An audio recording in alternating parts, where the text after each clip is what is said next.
Alright, well, hopefully you can hear me with the heater going. I don't know, it's kind of cold today. It's 35 degrees. Hopefully it's bright enough in the shop. I don't have tons of light and I don't have a lot of production lighting.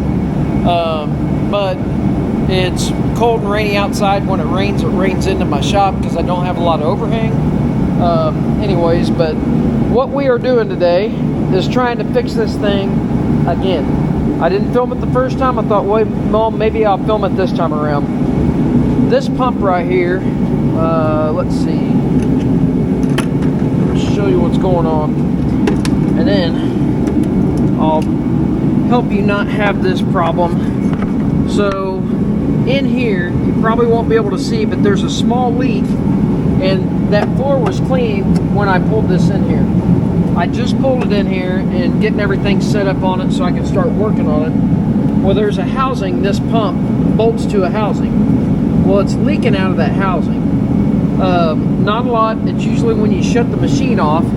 So what I do is I've just got a siphon pump, whatever you want to call that. Put you guys there, maybe. Sorry.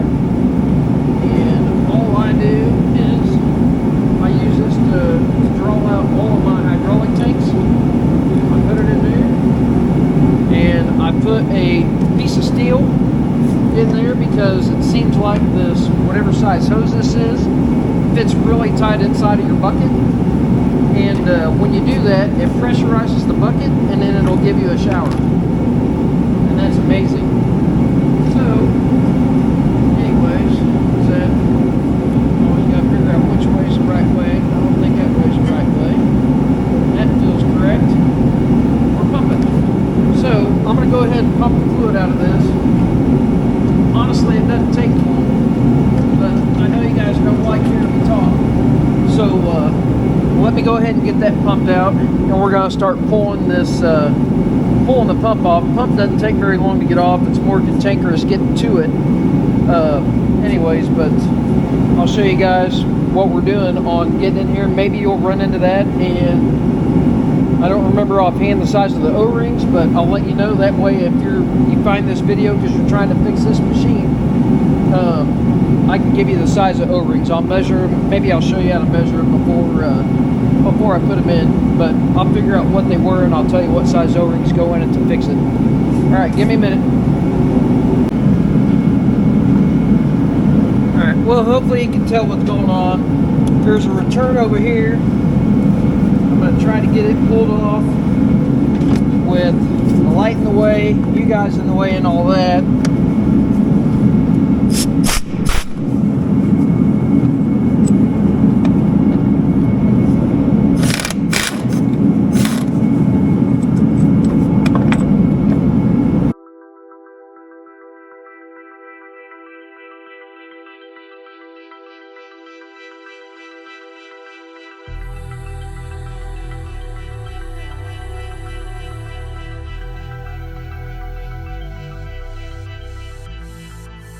Here's your pump flange, your pump mounting flange.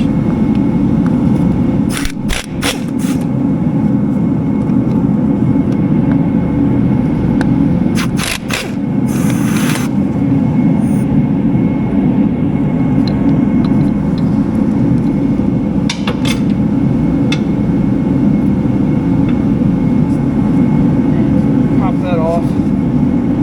And then here's our culprits. That O-ring there and this O-ring here, I believe.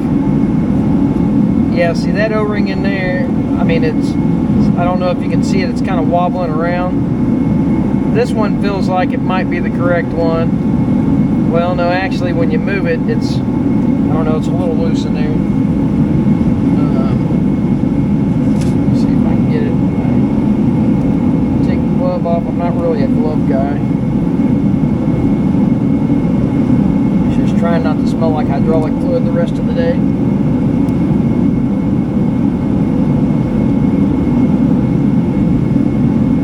There's that O-ring. I just replaced it. I mean, it's still in good shape. I just think it's the wrong size. Or I hope it's the wrong size. If not, I've got something else wrong. But see, I don't know if you probably can't see that. This O-ring is a little small. I think diameter, not so much the complete diameter, but the actual diameter of the O-ring. I think it's a little off.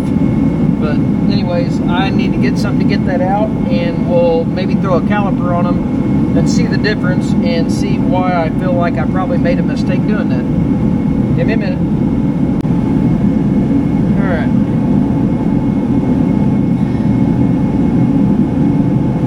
Have not test fitted these yet. Test fitting them right now with you guys. That feels a lot better, a lot more correct. I mean, I don't know 110% because I've never had this machine apart, but if I was putting that in, that definitely feels more correct than it did before. And that one's kind of a pain to get to sit in there. You just kind of get it to sit up in there, but that actually almost fills the void of that machined out area a lot better than the other one did, which it barely did anything. I feel like that hose is not in a good spot.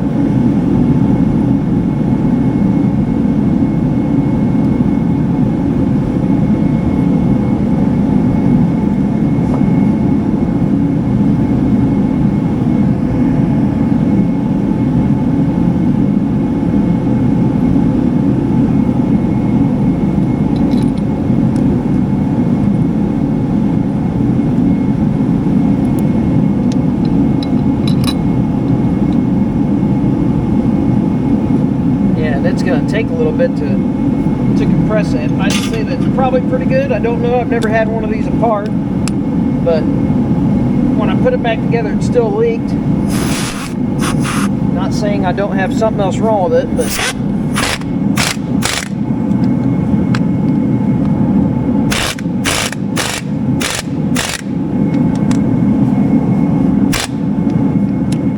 I'm hoping that pump right there, that housing is up there, and it's what mounts that pump to the block.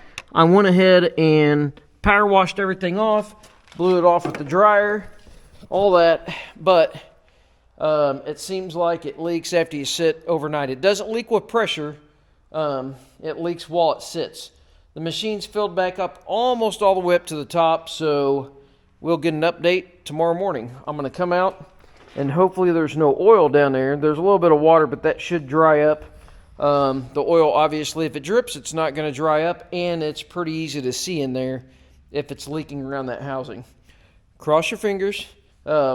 Anyways, and we'll get this thing back together, and hopefully we'll get some work done with it. The only other thing I need to do, as you can see, I don't know if you can see that. See that opening there? At the eye of that is opened up pretty good. I'm probably going to take that apart. I don't think the guy that does line boring can bore something that small, so I think what I'm going to do is I'm just going to weld it up, and I may just go ahead, if the pin doesn't have a lot of wear in it, I'll just refit that pin and make sure that I can get it crossways. I'll weld it up, and I'll use a die grinder, clean it up, and then I'll go all the way down to sandpaper rolls and clean it up and just resize that hole. I don't think the other side is that bad. That probably happened because they weren't pulling their pin to let this articulate.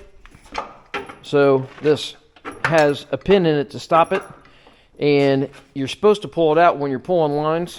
They probably left it in, and that was vibrating, and it was pulling really hard as it articulated over going around corners, and it probably opened that eye up. So we'll fix it, and this thing ought to be, it's in really good shape. New tires did really good. It rides a lot better with no foam-filled tires. Starts up every time. It's got a Yanmar in it. I can't complain about it. I don't have tons of money in it. I don't have any money in it now because the first 2 jobs I did with it paid for the machine. So machine is paid for with the first 2 jobs I did. So hopefully this year we can make a lot of money with it, and it'll pay me some dividends. So anyways, we'll check it tomorrow and see if we're still leaking. Cross your fingers for me. Alright, I'm almost afraid to look. There's a little bit of spot of oil down there. It looks like I actually have a little bit of oil dripping back here, so I may have a line. I probably have a line leaking or something. I have not looked at this though. I really don't even want to. Oh, I'm fairly confident. Oh my gosh, look at that. Bone dry. Oh my gosh. Oh my gosh. I felt pretty good about it. I showed you guys how to measure the O-rings, and I felt pretty confident that I did put the wrong O-rings in it the first time. So now we'll have to find out what that little leak is there. It could have been residual because there was a lot of oil coming off of this. I do need to top off my tank so I can put the deal back on. It's just barely touching the bottom of the dipstick there, but I'm out of oil. I need to go get another 2 gallons of it. I'm probably going to run and get that here now so I can get this thing back together and get it put back up. We may have some inclement weather coming yet again, so I may just put the salt spreader on. It rained all day yesterday. There's, mud everywhere. My rock's saturated, muddy. The yard's muddy. Can't really do dirt work coming up. Anyways, but I'm glad I got the oil leak fixed. I think most of the articulator is at least tightened up. I need to get some safety wire going through those bolts that I showed you. But other than that, the only other thing I'd like to do is I need to get the factory covering. There's a wrap. It's kind of like this stuff, but it wraps all those hoses, and then it either bolts or zip ties together or something. I have them out there, but they're so tethered and messed up. I'm going to see how much that material is, and I may just buy some new stuff. Anyways, but we got it fixed. Thanks for checking out the video. If you have one of these plows and it is leaking from that housing, from the pump adapter, you may go ahead and replace those O-rings. I probably didn't have to replace the seal in that pump, but I did, and I didn't show it on camera because that was the time before, but I bet you all I needed were those 2 O-rings. I just didn't want to take a chance when I had it blown apart and oil out of it and everything else. But anyways, see you guys later. I appreciate you watching, and we'll catch you tomorrow.